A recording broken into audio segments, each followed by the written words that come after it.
Everyone, আমরা Mayapur finally চলে এসেছি, কিন্তু এখানে এসে টোটো কাকুরা এত জড়াজড়ি শুরু করেছে যে বলছে 3 জনে 15 টাকা দেবে, 5 টাকা দেবে, 10 টাকা দেবে করেই যাচ্ছে।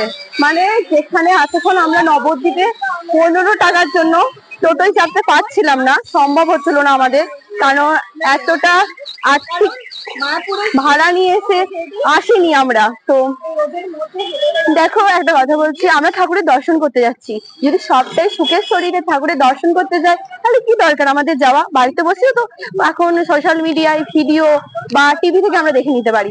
যদি একটুই কষ্ট করেই না ঠাকুরের দর্শন করতে পারি তাহলে যাওয়ার কি দরকার? দেখো, টাকাটা ফ্যাক্টর না, 10-5 টাকা দিয়ে সবাই এদিক ওদিক যেতেই পারি আমরা, কিন্তু এইটুকুনি কষ্ট আমরা সহ্য করতেই পারি যে এতটা তো এলাম, বাস, ট্রেন, টোটো, অটো, এটা সেটা করে, আর আজ সামান্য এইটুকুনি রাস্তা যেতে পারবো না?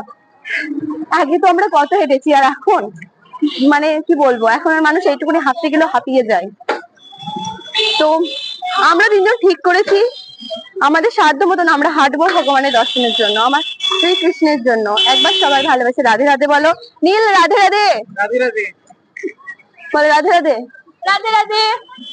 ওকে, চলো মায়াপুরে গিয়ে আরো অনেক সুন্দর সুন্দর ভিডিও জায়গা আমি তোমাদেরকে দেখাবো এবং শেয়ার করবো। বাই।